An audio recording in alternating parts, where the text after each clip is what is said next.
What is good, YouTube? Just as promised, today we're going to give you the mock draft. Woo! The draft lottery was crazy. The Phoenix Suns, honestly, they needed this number one pick. They need a franchise guy. They got to steal at the draft position that they got Devin Booker at. Tyler Ulis is a quality NBA player at best, and he's still under a rookie contract. Um, Josh Jackson was a little inconsistent, can't really shoot, doesn't really have the body to play the three position right now, but he has another off season to work on his body and continue to work on more moves. He needs more moves besides spinning and just try to blow past you. He need more ball handling moves, and he definitely needs to shoot better. I think that comes down the line, but I do like his potential. He had a couple 20-point games, but he threw up a lot of shots to get them, and he struggled to score consistently and efficiently. So they have some hoes, including Marquise Chris. Looks like a bust. Dragon Bender looks terrible. Alex Lynn will be a restricted free agent, so I don't even know if they want to bring him back or they just gonna let him go because they can send him an offer sheet. Honestly, Alex Lynn been a bust. Top five pick didn't pan out. I don't really like DeAndre Ayton to start the draft talk. I don't really like him at number one. Only reason why you would draft him if he was Phoenix is if you felt like he was better than Bender potentially and Chris. Because and then you have Chandler. You have too many bigs on this roster. And it'd be kind of like Philly, how they drafted Joel Embiid, Nerlens Noel, Jaleel Okafor, and then they end up getting Saric and Ben Simmons, and then they had to let go of Nerlens. They had to let go of Jaleel Okafor basically for nothing because they gave up some second round picks, and they basically got rid of those players for basically nothing. And there was lottery top five picks, so you definitely don't want to put yourself in that situation. So I can either see them packaging some of these young guys together, including Ulis and them off that bench to try to, get a later pick. I'm saying they should still draft number one, but try to get a pick within the draft also by getting rid of some of the young talent. Or I think they should go with Doncic. Alfred Payton is going to be a restricted free agent. Don't bring him back. He's a backup point guard at best. Definitely can't be a franchise player unless he changes his whole mentality and changes his whole approach to the game going into next season, like we done seen with Victor Oladipo. Um, I definitely like Alfred Payton though, but to me, if you could sign him to like a 5 to 7 to $8 million deal, keep him around. If he asks for that 10 to 12, it's too much for a guy that can't shoot in the modern day NBA, and he doesn't play great enough defense to warrant that type of money. I would definitely go Doncic there because you have Josh Jackson, a guy that can potentially be a 3 and D guy and be better than that because he's still young in the future, being a great slasher, a solid ball handler, and a guy that can knock down that three ball when you need him to. If he can do that, then that will add a lot of value and floor spacing for Doncic and Booker, who likes to come off screens and take tough shots. But I always said that Devin Booker needed help handling the ball after they got rid of Eric Bledsoe because he has too much to do. And we've seen it with James Harden that can take a toll on you in the playoffs or in the regular season where you're playing 82 games plus injuries and you still got to carry all the passes, carry the whole offense, and play defense. It can be too much. And that's why they can burn out Devin Booker. And he had a lot of injuries this last season anyway. So I wouldn't be trying to burn him out. That's why I liked it, the Alfred Payton pickup. But now it's time to upgrade that position. And the only reason I think they picked Aiden is honestly because he's best talent available and he has better potential than the centers they already got on their roster. And if they do go that route, you definitely have to trade some of those guys and free up cap space or get picks in return and try to build around DeAndre Ayton. I like Ayton anyway because he is 7 foot. He is 260. He is athletic. He is mobile. And, he can do some work with a guy like Devin Booker. So I can't really argue with them taking Ayton because he is the best player in the draft of people. Some people say it's a little open. Some say that Doncic is more versatile. If I was the Suns, honestly, I would take Doncic.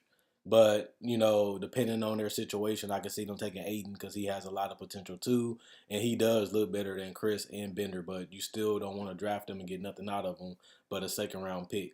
So that's what I have to say. Sacramento, it don't really matter who they take because they already got Stein, they already got LeBissiere, they already got inside guys, so they don't really need Aiton. So if they do take Aiton #1, which it looks like Phoenix might do, I can definitely see Sacramento taking Doncic.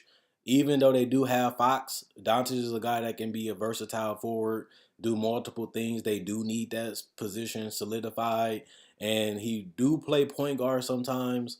But in the NBA, 6'8", 225 ain't that bad for a guy of his size. Plus, you can continue to add muscle and build. So, best talent available for them will be Doncic, and best potential at that position will definitely be Doncic. I'm not a big Bagley guy. Honestly, I'm going to tell you guys that right now. He is 6'11", 235. He does need to get a little bit more upper strength, but he is a rookie coming into the season. If Atlanta takes him, I think that they'll be going with best talent available. I wouldn't argue with that because he showed that he can carry offenses from time to time, and he has potential as a two-way guy with his type of speed and athleticism. I just don't like his game in the modern NBA. But Atlanta at this point looking for anybody that wants to come and stay, and they got 3 to 4 years on a rookie contract to get Bagley to be convinced to stay with Atlanta so they can build around. So I definitely think Sacramento, Phoenix, and Atlanta, these are three teams that definitely need to draft and not trade they pick unless it's for a superstar because they're bad and they need as much talent and superstar potential as they can get before they can get good. Nobody really wants to go to Phoenix. Nobody really wants to go to Sacramento. Nobody really wants to go to Atlanta. That's a superstar. So honestly and truthfully, building through the draft is the right way to go for all three of those teams. Memphis, this is a little different because they do have Conley and they do have Gasol. So they have stars and players that show that they can play in the playoffs. They're not all the way out of their career or out of their prime. Conley was just toe up this year. Gasol was just he knew what was going on. He just was loyal to the city of Memphis.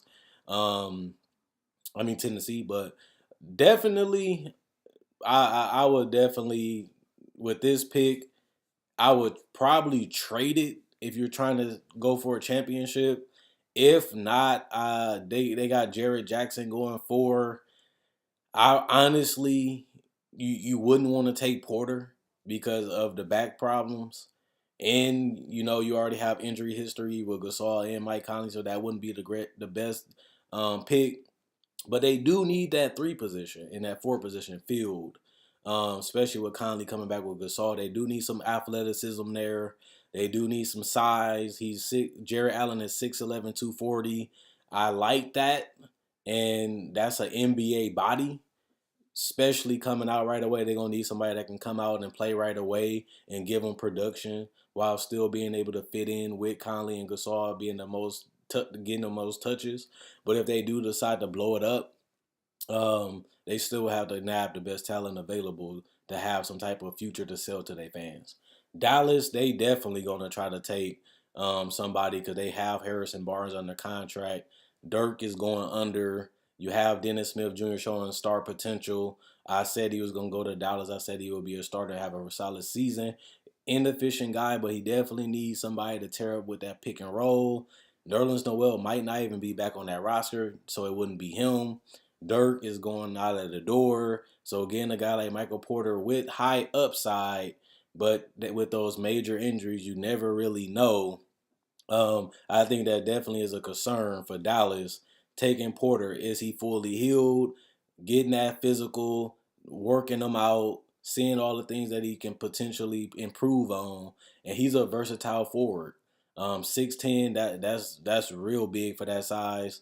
Um, and give you some versatility at that position. Dirk gave you that for over 20 years almost, and I think Porter would be a nice addition.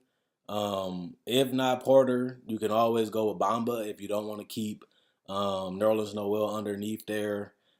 And they said he lazy and stuff, so I think they might go with a center to anchor that defense. Especially because if Dirk plays, he most likely gonna be starting. You definitely gonna need some rim protection or some athleticism underneath there if you don't keep Nerlens Noel or you let him go because they got his rights so they can match any offer. So if I was them, I'd go Bamba. But if they want to go with the best potential and future superstar, you definitely go with Porter. Orlando, Wendell Carter. I don't really know too much about this guy. Power forward center. Orlando. I don't like that direction because they still have Vooch. They got to either move him, and then they still have Jonathan Isaac, a guy that was real raw and has a lot of potential to play multiple positions. Has the body, has the length, has the wingspan. I don't know what Orlando is doing because they was in this position for the last 5 years, getting a top 10, top 5-ish pick, and really not doing much with it. Um, I definitely would wonder what direction would they really go in after all the hell that they've been through as an organization. So, uh, it's tough. It's definitely tough for them. But Orlando, they have to find a coach that's willing to work with the talent, get a direction, and then to me, that's when they need to start drafting because this team has just been, I don't know what they're trying to do. And as an organization, that's not a team as a young player that I would even think about going to, especially because they don't have a direction. But there's nothing you can do if you get drafted. So you got to put up with that. One thing I will say, though, is a lot of these picks are based off fit. And I don't know if Orlando goes with Carter right there with a lot of people like Vucevic, Aaron Gordon, and Jonathan Eisen playing that position. They tried to go with Bismack at center. He can't really do anything but dunk and block and get a lot of damn fouls. Trae Young, a lot of people say he should go there, which I would probably agree with because they need some more offense to help out with Evan Fournier, give him some more spacing, give him some more shooting, give him some more offense. But he's a guy with, to me, a low ceiling because he's not as athletic and he's small for the point guard position. And he had a rough time in college. It's only gonna get tougher than the NBA. If he don't have the right mindset, he can be potentially a bust. So Orlando, I definitely probably would just go with best talent available, whether it's Porter, Carter, Bamba, and try to trade them for another pick or try to trade other guys to make room for them and try to fill out and sand out and dust off this roster a little bit and get some type of clarity and direction. Number Chicago, Bamba is what a lot of people say he should go seventh. Um, they definitely need a center there. They got Zach LaVine, they got Dunn, so they don't really need a point guard. They got Cameron Payne. I don't think he's gonna stay around either. Um, Robin Lopez, he's a solid center that's going to do all the dirty work and set the screens and score when he has to and knock down the elbow jumpers. But Bamba, if he is there at 7, you definitely get him. 7 feet, 220, athletic, fast, and he has a very young age. But that's the old school center, kind of modern day, kind of old school. I can still see them trying to get a point guard with Sexton. I can see them trying to go out and get that wing with Mikal Bridges. I prefer Bridges with Chicago.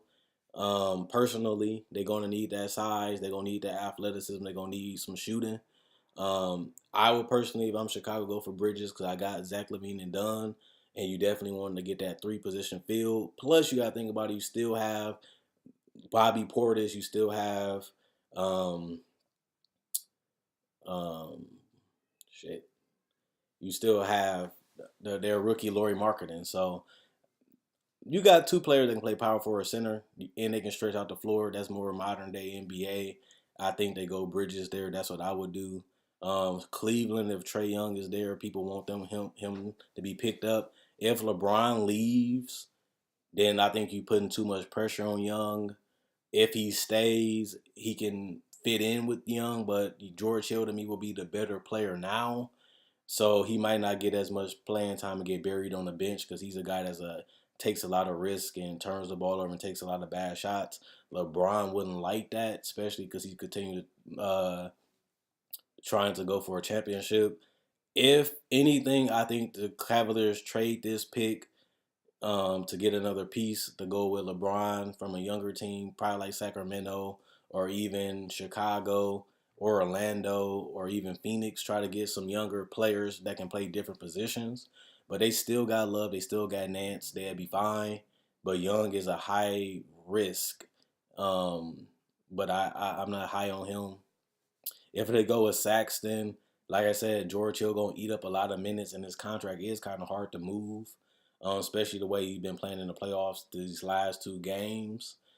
But that's only if LeBron leaves. If LeBron stays, then they're not gonna get that many minutes or touches anyway, because they're gonna be competing for a championship.